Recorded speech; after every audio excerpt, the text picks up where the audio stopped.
welcome to Getting Your Money's Worth, the show that focuses on value. I'm Judith West, and our guests today are David and Andrea Reiser, Mr. and Mrs. Reiser. And you guys wrote a book, Letters from Home. Tell me something. And one of the reasons that I wanted to have you on this show, aside from your own pedigree, is the fact that this book, all the royalties are going to charity. Right. Yes, it okay. is. So, who did you intend Letters from Home to be? Give us a little bit of background. The book was originally supposed to be an upgrade to a financial book that we wrote 10 years ago. And when our publisher asked us to do that, we decided not to. We didn't think it would really do any good in today's world. So we decided to do a book on how people were successful and what made people successful in life. And so we looked at who were fulfilled people, who were fulfilled investors, and who were dissatisfied people. Exactly. Okay, so your book is called Letters from Home. I'm going to not be able to do this now. Letters from Home, a wake-up call for success and wealth. I'll hold it next to the two authors here. So you got this epiphany to do something different, Andrea, right? We did. And when you say letters from home, who are the letters meant for? We wrote the letters to our sons. We have 4 sons. God bless you. How old are the boys? One who's almost 16, twins who are 14, and a 12-year-old. Wow. And we thought... I just hope you guys get good daughters-in-law. We do too. Right. We do too. And we thought if we can have a conversation with the boys and let other people in on the conversation to sort of read about the role models we talked to in our own lives and pull the values that we thought were important for the next generation, why not do it that way? It would be a less preachy way to do it. It's less a preachy way, it is a sweet way to do it. And also, as I say, for us here on Getting Your Money's Worth, the fact that that these royalties are for charity is also an extra visit. So tell me something. Parenting seems to me to be very different these days. Am I wrong? You are not wrong. Right. I have to say, I spoke to my daughter this morning, actually, and I said, you know, you didn't confirm whether you're coming in Sunday. She had a birthday. She's right, and she says, Mom, I text you. Well, I'm thinking to myself, oh, okay. It's just, didn't you get it? I wanted to say, to tell you the truth, I didn't even look. I was working busy. But in my day, you didn't accept an invitation by texting. That's for sure. The technology has opened up a whole new way of communication for younger generations, and there's no more human-to-human contact, or very little, I should say. And that was part of what gave us the impetus. Was that part of your impetus? It was. Right, yeah. Are you focused on, I don't know, 12 to 15 different values, characteristics that I want to talk about some of them that kind of used to just be part and parcel of growing up, like, you know, saying thank you and may I do this, or doing what you're told to do, or working hard in some respects. Things that now seem to have to be taught and re-emphasized. I want to start with a couple of them that you had in your book. I think you started out talking about education.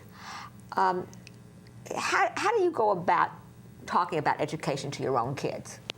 Education is the way you advance. It's the most important thing for your family to move on. I tell my boys that part of my responsibility and their responsibility when they have children is to help make the next generation more intelligent, more educated than the last. That's how our family keeps growing.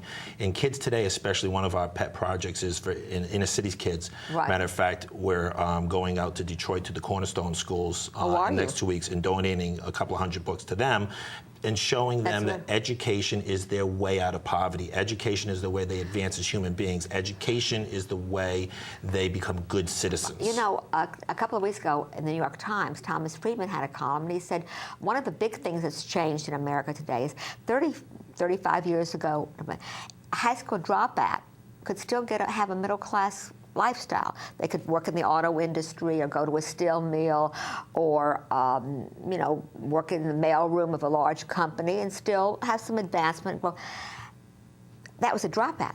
In today's world, those jobs don't exist for dropouts, nor do they even exist for high school graduates. It's a very changing economic climate. We don't have manufacturing in this country anymore. No. And people thinking that it's And going we don't to have come steel back. mills, and we don't Exactly. have the kind of construction we used to we have- have. Right. We have robots that do the jobs that people used to do. Right. So that the level of competency needed has really grown. Exactly. So what do we do with all of these people in the inner cities and poverty and people that aren't being properly educated? And I'm sure you've seen the movie Waiting for Superman and the issues we have in this country. What happens to our country if we don't talk about education? Well, and one of the things that perhaps you guys can do in your own way is to emphasize to parents Yes. that education is not just something that's left to the schools. It really begins at the kitchen table. Yeah, education begins at home. Parents have to set the Right, responsibilities and tell the children what they're responsible And you for. write and you talk about this in a very interesting letter form, and you mention outstanding people who have benefited. We all know these stories of growth stories, right? But the truth of it is, the emphasis does happen in the home. Right. Hard work and education, two things that we've forgotten about. Hard work, yeah. You talk about accountability. When do you start teaching accountability in your home? As young as possible, as when the kids are very little, giving them responsibility and having them learn to live up to it. If you set expectations for your kids, they'll learn to live up to those expectations and learn that they need to take responsibility for their decisions, for their actions, for their behavior, and know that there are consequences if they don't. Right. Just to break into the conversation a little bit, you guys are intelligent, informed parents. You wrote a book. You're raising 4 of your own citizens. How did you learn to be so smart as a parent? We're not so smart sometimes. Is that you go to school to learn how to be a parent? You've got to pull from all the resources in your life. You've got to look at people who are great role models to you. I was very lucky to grow up in a wonderful, loving household with 2 fantastic parents, and I draw a lot from that and my grandparents. I know that David has done the same. But there are folks who don't grow up in those kind of households. And what are they to do? You need to seek out people who can help you with the kinds of issues that are happening. Read. Talk to role models in the community or in your life or somewhere. There's something called now. I'm quite sure if I asked my kids, and they probably talk about it on the couches of whatever therapist they're seeing, I would have been called a proponent of tough love. I never thought of it as tough love. I just thought of it as the right way to be a parent. Exactly. I'm not so sure I love the expression tough love. I think love is tough when it has to be, and very forgiving and very generous when it has to be, all in the right proportions. That's it. What has happened is that parents want to be their kids' best friends, and they sort of lose their capacity to be a parent. And so you have to pull back and realize that there are times when everyone is having a great time and you kind of lose sense of what's going on, but there are times when you have to lay down the law. Like you said, a little bit of tough love, but know that the love is there and that you're setting expectations. You're not raising children, you're raising adults. You're raising human beings who are going to grow up and go out into the world. And as a matter of fact, there's sort of this underlying theme that kids respond very well to parameters and to expectations and to borders. They see behind it is a care. Absolutely. Yeah. Absolutely. You talk about things that sort of surprised me a little bit. I think there's some place I read, people ought not to acknowledge folks that don't say nicely thank you or may I please or you're welcome. I think that sometimes I forget to say those things myself, and plenty of times I know my kids don't say them. Is that an old-fashioned virtue?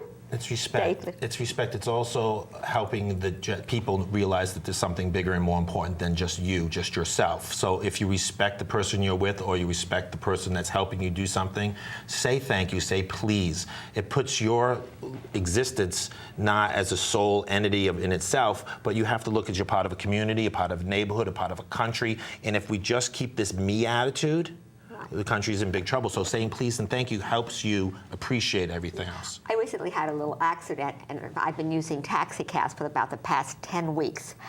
And I continue to be amazed. Every time I get into a cab, I say good morning or good afternoon. I'm sorry I took myself so much time getting in, but I had either a crutch or a cane, now a cane. I have yet to have not one taxi driver that was not kind, sympathetic, take your time, don't worry. And I realize the difference is my attitude when I get in. I say good morning and thank you for waiting for me or good afternoon. It makes a big difference. It does, and if you can spread a little bit of sunshine, you never know where the next person might take it. Even if you're standing in line at a cashier in the supermarket and you comment to the person, thank you for smiling at me while you rang up my order, they appreciate that, and it's something that will stay with them. And I think that probably is something that we sort of gotten away from. Maybe part of this technology too. Yeah. Let's talk a little bit about the 3 charities that you're going. They are Sloan Kettering. Sloan Kettering. Is there a personal interest in that, in Sloan Kettering? Actually, we're supporting breast and ovarian hereditary cancer research at Memorial Sloan Kettering. I lost my mom to breast cancer at age 63.